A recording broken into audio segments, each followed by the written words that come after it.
Let me next move to a walkthrough of the GBU-57 massive ordnance penetrator weapon and share a little bit about the planners who did this and their work on the weapon.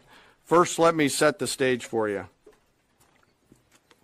There's an organization in the U.S. called the Defense Threat Reduction Agency, DTRA.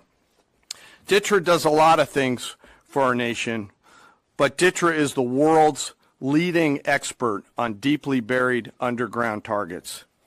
In 2009, a Defense Threat Reduction Agency officer was brought into a vault at an undisclosed location and briefed on something going on in Iran.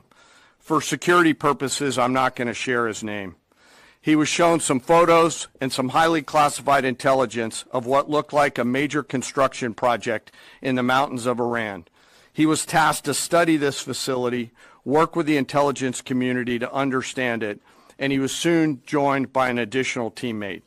For more than 15 years, this officer and his teammate lived and breathed this single target, Fordo, a critical element of Iran's covert nuclear weapons program. He studied the geology. He watched the Iranians dig it out. He watched the construction, the weather, the discard material, the geology, the construction materials, where the materials came from. He looked at the vent shaft, the exhaust shaft, the electrical systems, the environmental control systems, every nook, every crater, every piece of equipment going in and every piece of equipment going out. They literally dreamed about this target at night when they slept.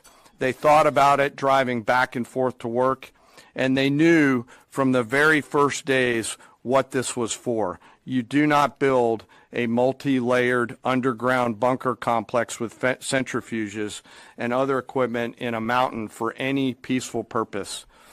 They weren't able to discuss this with their family, their wives, their kids, their friends, but they just kept grinding it out. And along the way, they realized we did not have a weapon that could adequately strike and kill this target.